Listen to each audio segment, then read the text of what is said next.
Financial education is the possession of the set of skills and knowledge that allows an individual to make informed and effective decisions with all of their financial resources. It is also called financial literacy, and it's extremely important in order for you to make progress and get ahead in life.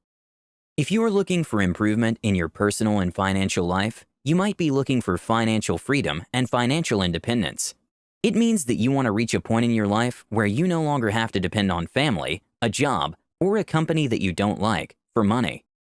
But there is another concept that I'd like you to understand. It is financial confidence. It is different from financial freedom. This is because freedom is based on the amount of money that you have available, while financial confidence is based on your confidence and acumen to generate money. Now, here's the thing. Most people think that there is a money scarcity. They think that there is no money and making more money is impossible. But this is deeply untrue. The truth is, the world is littered with money, but only those with the skills and knowledge can acquire it. Money is like a game, and it has a bunch of rules that you just have to follow. Play according to the rules, and you will become the master of your financial life, guaranteed. In this video, I'm going to teach you the 4 most important rules of money, which are the basics of being financially free, financially confident, and financially literate. These simple rules that I will give you today will elevate your money game and take you to a whole other level you've never seen before, as long as you're hungry and dedicated. I'm going to give you all of this information for free. I don't sell books, webinars, or online courses.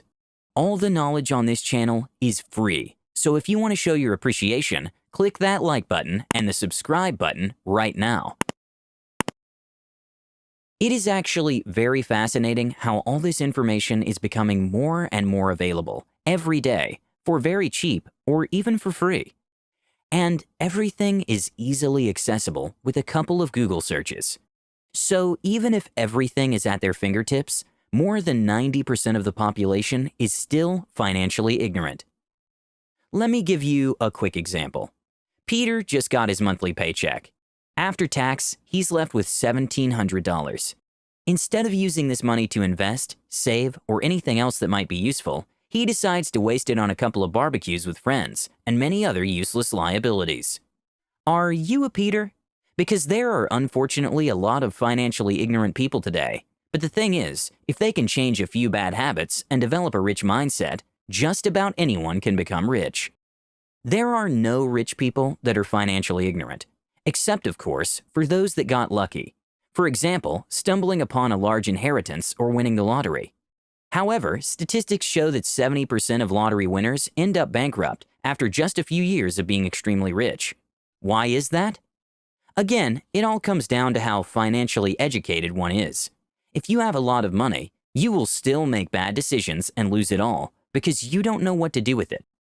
So, if you want to become rich long-term, and not just for a couple of years, you have to get financially educated. Unfortunately, this kind of education is not taught in schools, so you need to do it by yourself. So, all the information is easily accessible, and this raises the question, why don't people learn more about finance? There are 2 main reasons why people don't get the financial education they need, despite it being extremely cheap, and in some cases, completely and totally free. Reason number 1, conventional wisdom. Here's the truth, financial education is not conventionally okay. Most people will give you a mindset of scarcity, and if your mindset is wrong, you will never attract money. For example, growing up, your parents might have been telling you, money doesn't grow on trees. And money is the root of all evil. These lies that people tell their kids are stopping people from taking the necessary steps to a better life financially. Another conventional concept that is widely thought but is extremely wrong is the negative connotation towards debt. Debt is not that bad if you know how to use it, but still, people demonize it because they don't have the appropriate education. So, you have to stop listening to those that aren't financially literate and financially confident. You should start listening to those that actually know how to generate money, because they are the ones that can give you tips on how to become financially educated. Just like in a sport, for example skiing, You don't want to learn how to ski from someone that has never skied before. You want to learn from somebody that already knows how to do it. Apply this to your financial education and you'll learn very fast. Reason number 2, comfort zone and self-esteem. In order to generate money, it's believed among the rich that you need to be confident and have decent self-esteem.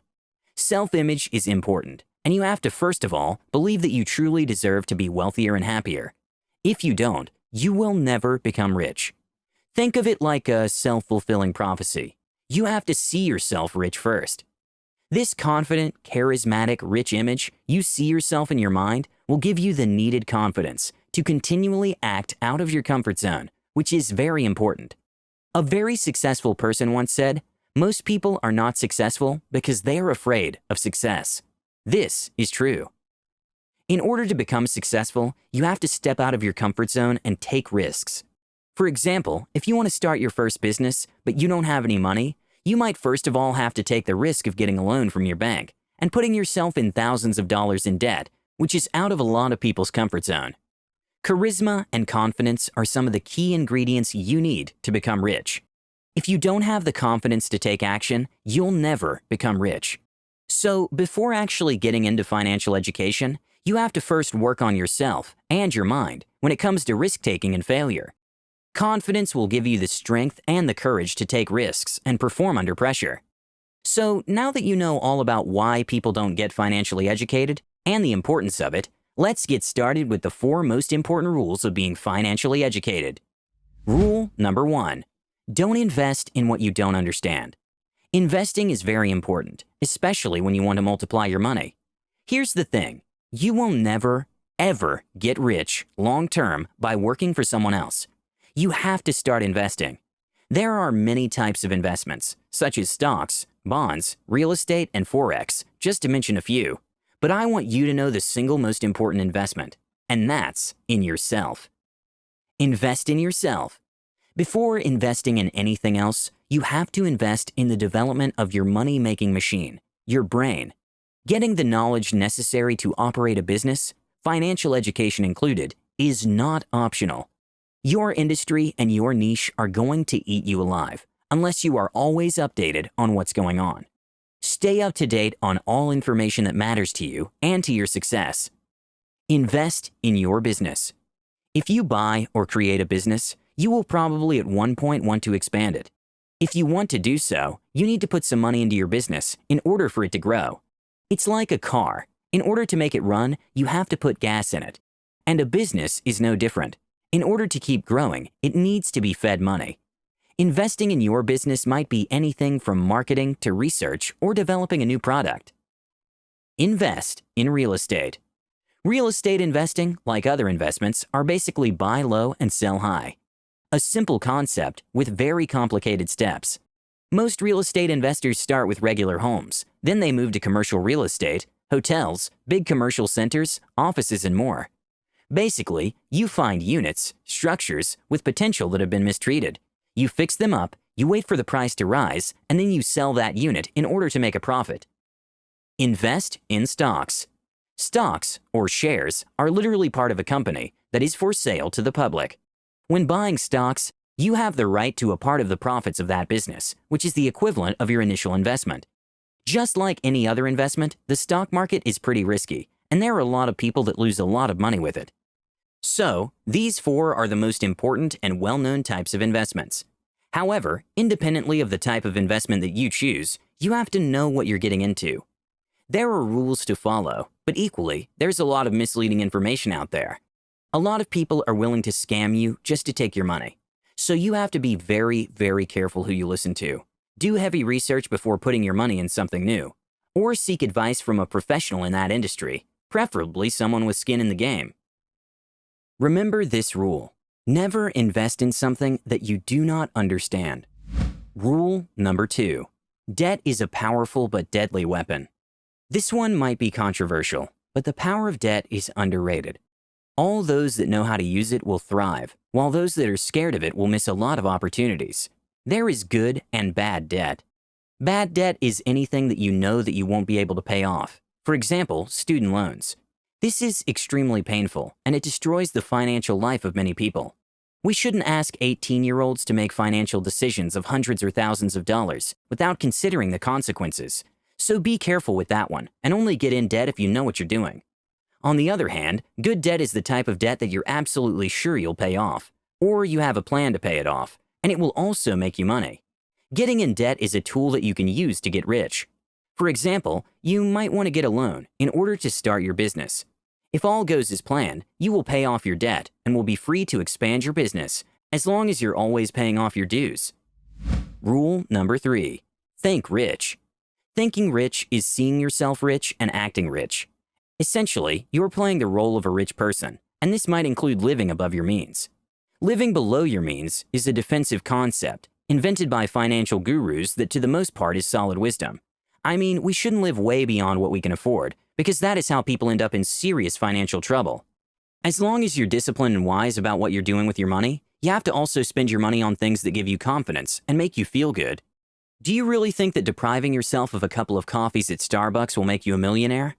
Instead of living below your means and saving a penny here and a penny there, start gaining new skills that will make you money in order to support your desired lifestyle.